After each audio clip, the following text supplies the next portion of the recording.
Bom dia! Estou aqui então para o nosso devocional de hoje. Hoje nós vamos ler Êxodo, no capítulo 14, versículos 12 e 13, diz assim: Já tínhamos dito a você no Egito, deixe-nos em paz, seremos escravos dos egípcios, antes ser escravos dos egípcios do que morrer no deserto. Moisés respondendo ao povo: Não tenham medo, fiquem firmes e vejam o livramento que o Senhor trará hoje, porque vocês nunca mais verão os egípcios que hoje vêm.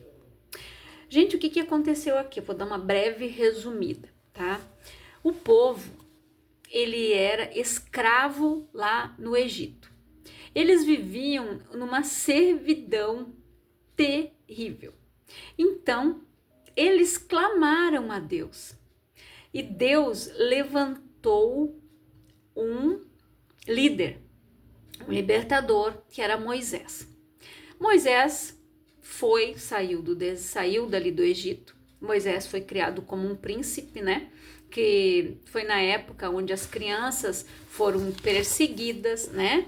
E eles mandaram que matassem, né, todos os meninos do povo hebreu, porque o povo hebreu se multiplicava muito. Então, o que aconteceu? Eles mandaram jogar as crianças, né, para os crocodilos ou matavam a espada. Naquela época, a mãe de Moisés colocou o menino num cestinho e largou, né, no rio Nilo, aonde a filha de Faraó se banhava. Ela encontrou o menino, a filha, né, a Miriam, era uma menina.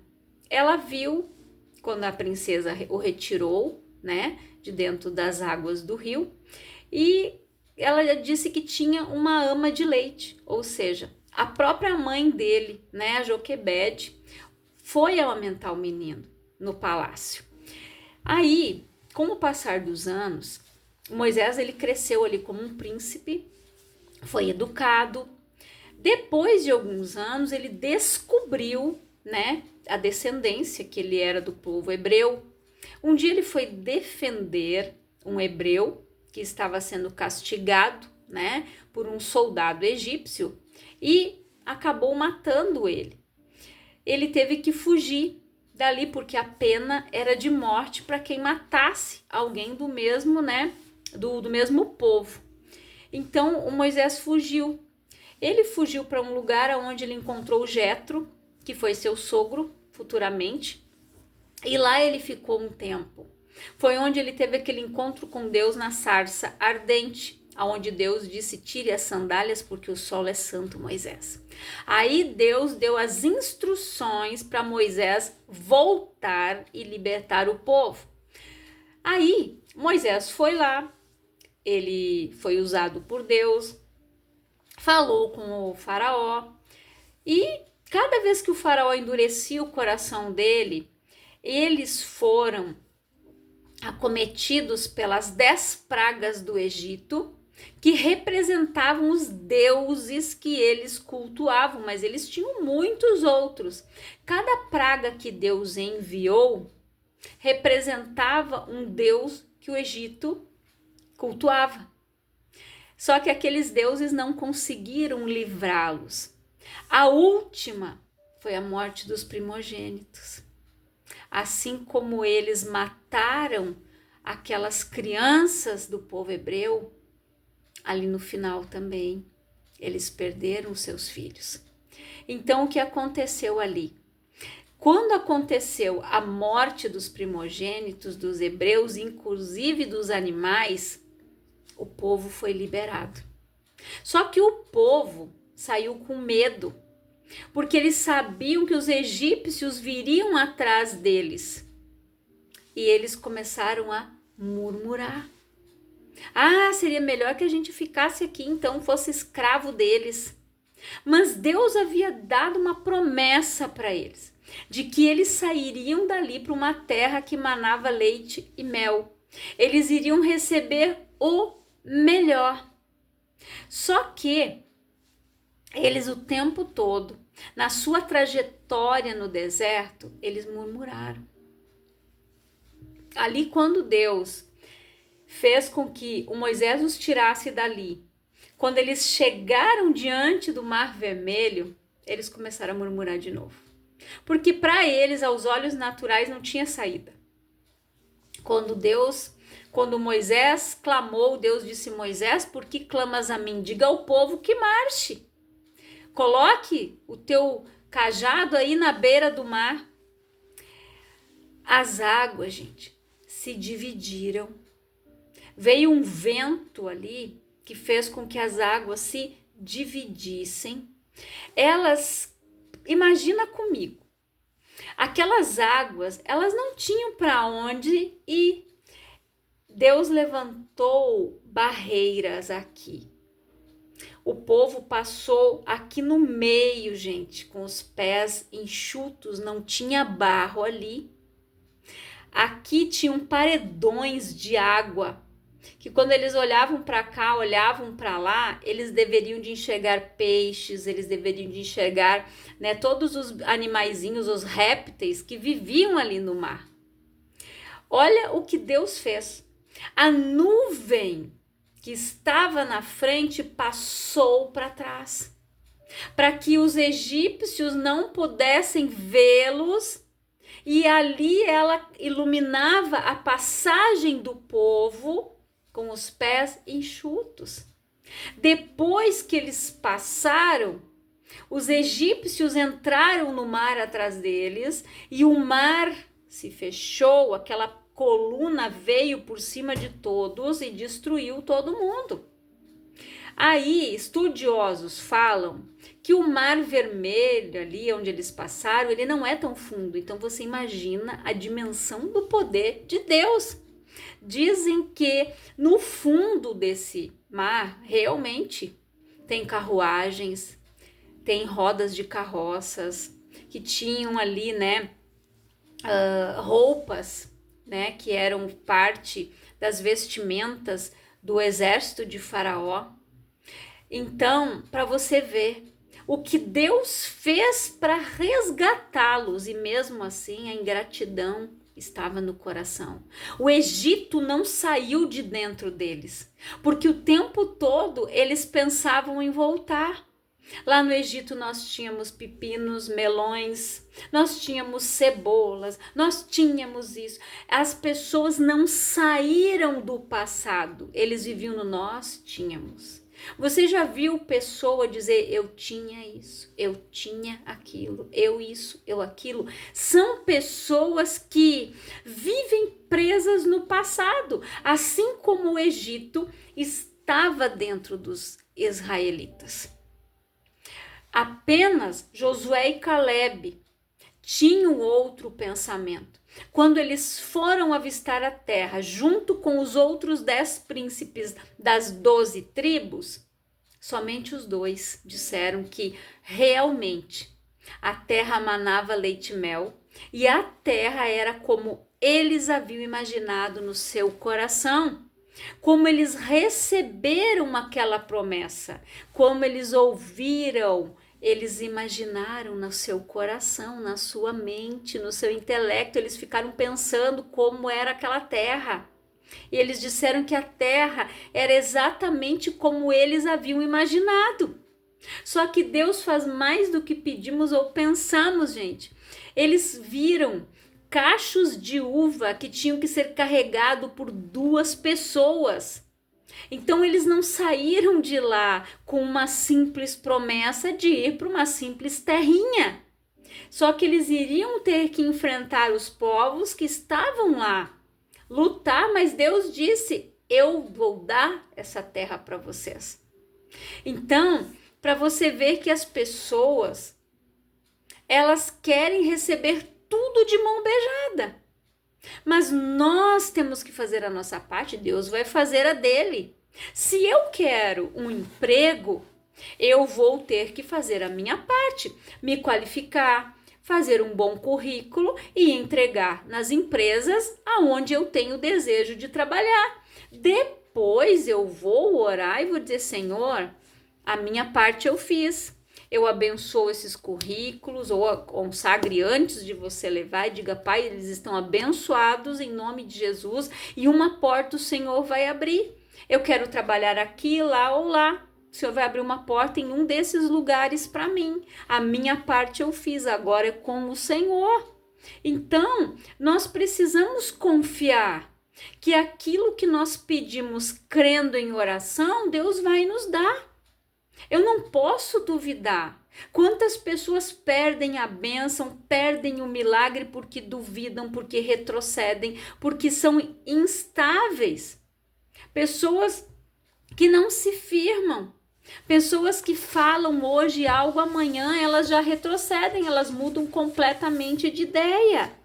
Então aqui, o Moisés, após séculos de escravidão no Egito, ele guia o povo de Deus, né? Ele foi usado por Deus para finalmente libertar aquele povo que ficou muitos anos escravos. E Moisés, ele levou eles, gente, para um lugar excelente. Ele estava levando eles para um lugar excelente. Mas eles não conseguiam olhar com esses olhos. Quando eles saíram do Egito, eles não saíram de mãos abanando. Deus fez com que eles levassem despojos. Eles levaram ouro, prata, bronze, brincos, joias. Eles não saíram de lá sem nada. Eles tiveram a recompensa dos anos de trabalho, dos anos de servidão. Deus fez com que os egípcios os despedissem, mas não de mãos vazias, não de mãos abanando. Quantas empresas, às vezes as pessoas trabalham tempo, são demitidas, às vezes não têm direito a nada, têm que entrar na justiça, são lesadas. E Deus fez justiça por eles. Eles não saíram de lá de mãos abanando.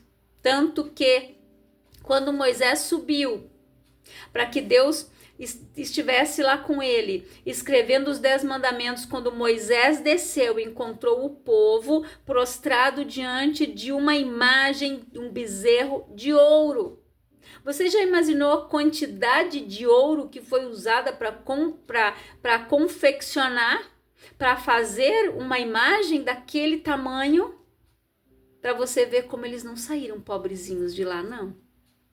E eles nunca estavam contentes. E assim o ser humano é. Por mais que Deus faça, ele não consegue enxergar muitas vezes. Ele reclama, ele murmura. Chegou um determinado ponto ali que Deus disse para Moisés: até quando eu sofrerei esta má congregação que murmura contra mim? As pessoas só sabem reclamar, achar culpados para os seus erros, achar culpados para suas escolhas erradas. Elas têm que culpar alguém, mas elas não assumem as suas falhas, elas não assumem os seus defeitos, elas não assumem as suas parcelas de culpa quando um relacionamento termina. Ela só sabe jogar a culpa para o outro. A culpa foi dele, não, a culpa foi dela. Não, a culpa foi dos dois. Os dois erraram, os dois falharam, porque não conversaram, não tinham diálogo, não compartilhavam as mesmas coisas principais, não eram prioridades para os dois as mesmas coisas essenciais num casamento.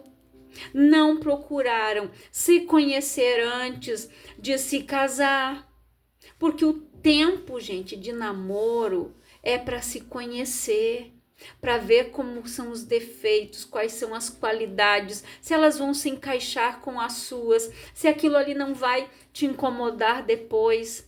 Então, isso é o tempo do namoro, para se conhecer. Esse povo, eles haviam se esquecido de Deus. Eles não clamavam, eles não oravam, eles estavam acomodados, satisfeitos com uma vida de miséria, com uma vida de escravidão.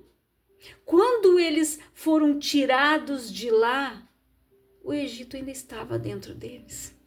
Quantas pessoas Deus chama, levantam a mão, aceitam Jesus, mas não saem do passado. Às vezes o batismo dela foi um banho, foi algo que ela, naquela emoção, eu aceitei Jesus, eu vou me batizar. Mas ela não consegue perdoar, ela não consegue deixar o Egito para trás, ela não consegue liberar perdão para quem a feriu, ela vive presa no passado. Ela murmura, ela vive como os egípcios, eu tinha tal coisa, você falou bem, você tinha, hoje com Deus a tua realidade é muito melhor. A bênção de Deus, ela enriquece e não acrescenta dor. Aquilo que você perdeu lá atrás, esquece. Deus tem algo melhor para você, muito melhor. Você está deixando de viver algo novo, o excelente, o extraordinário, o sobrenatural de Deus, porque você ainda está preso no Egito. Ele ainda está dentro de você, o mundo está dentro de você. Então, reflita nas suas atitudes. Por que que isso ainda não aconteceu? Por que que a bênção ainda não te alcançou? A resposta é você que tem. Então, nós precisamos ver que há coisas que nós não precisamos entender, mas podemos simplesmente obedecer. Dar o primeiro passo para então o Senhor agir. Aquele povo, eles só tinham que obedecer. Eles só tinham que confiar em Deus e dizer, não, Senhor, se o Senhor o levantou, um libertador, quando a gente clamou, o Senhor colocou Moisés aqui, então nós vamos lá, Pai, o Senhor é conosco. Então, não murmure, não reclame, gente. Deus, você fere o coração de Deus quando você murmura, quando você reclama, quando você vive no passado, no Egito, no mundo. Se você um dia aceitou Jesus na tua vida, eis que tudo se fez novo, as coisas velhas já passaram. Você é uma nova criatura.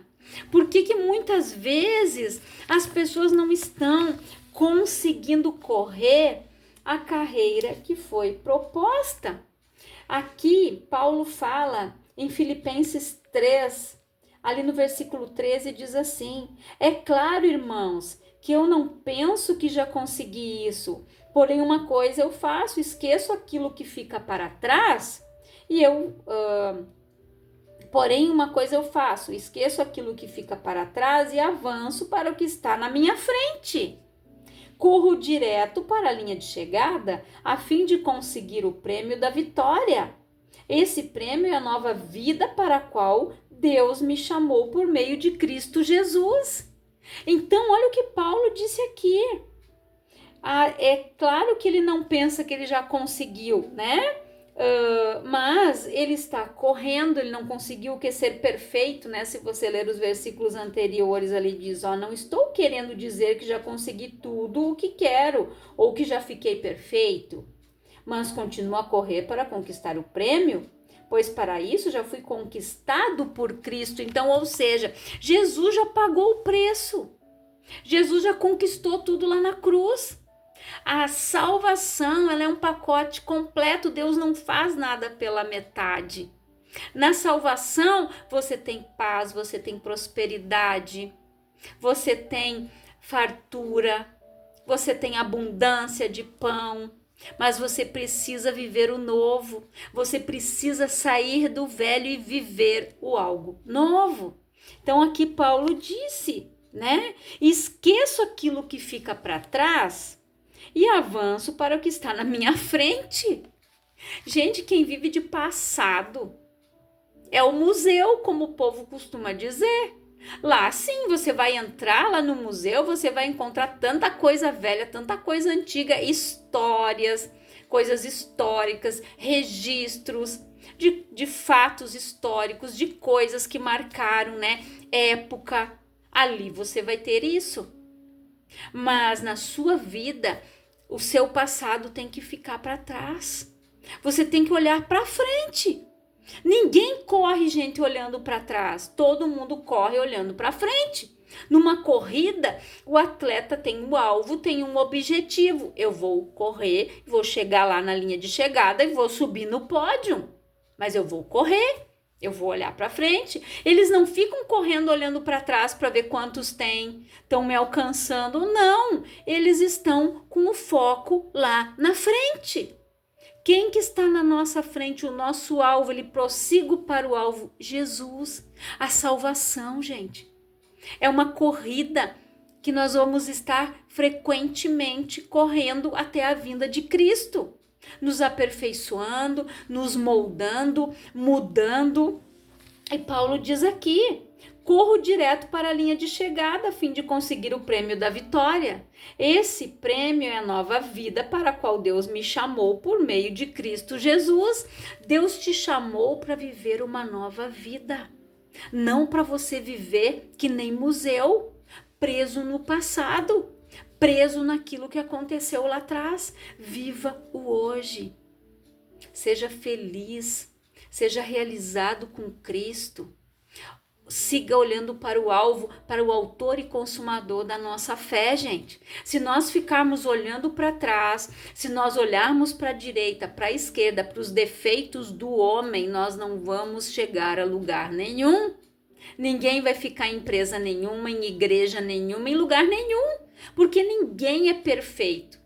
Paulo disse: eu não estou dizendo que eu sou perfeito, mas eu corro para o alvo, buscando me aperfeiçoar, buscando mudar, fazer as coisas certas, andar de acordo com o que está escrito aqui, seguir os valores, os princípios, os mandamentos. É isso. Esse é um manual para que você corra em direção da tua salvação, para que você siga o alvo, a corrida, a salvação por meio de Cristo. Mas nós temos que seguir o que está aqui.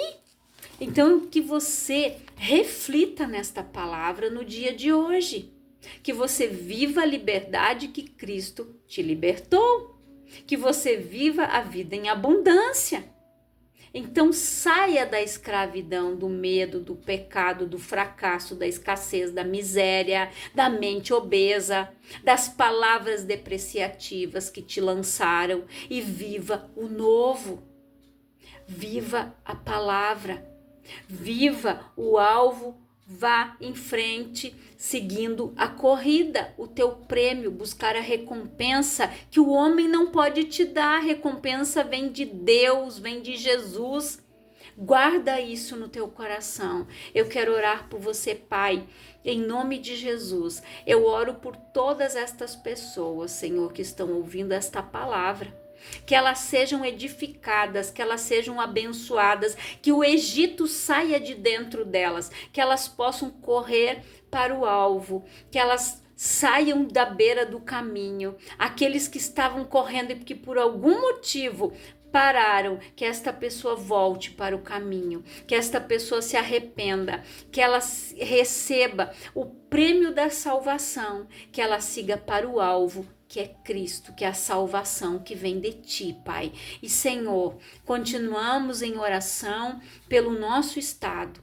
Que o Senhor fique sempre com a tua mão de poder, Pai, provendo todas as coisas para o nosso povo, para as pessoas que estão na guerra, para as pessoas que estão, Pai, passando por lutas, por necessidades, Pai. Que o Senhor dê a esperança de dias melhores, de recomeço, que elas olhem para Jesus e que elas sintam o teu cuidado em cada detalhe e que o Senhor abençoe grandiosamente, Pai, cada coração voluntário, cada pessoa que está indo ajudar na limpeza, cada pessoa que está doando, Pai, através de Pix, doando roupas, doando alimentos, Pai, colchões, cobertas. Que o Senhor continue abençoando grandiosamente, Pai, os empresários que estão cedendo caminhões, carretas, para transportar, Pai, tudo que este povo está necessitando. Graças eu te dou por tudo, Pai, em nome de Jesus. Amém. Graças a Deus e que Deus te abençoe grandiosamente.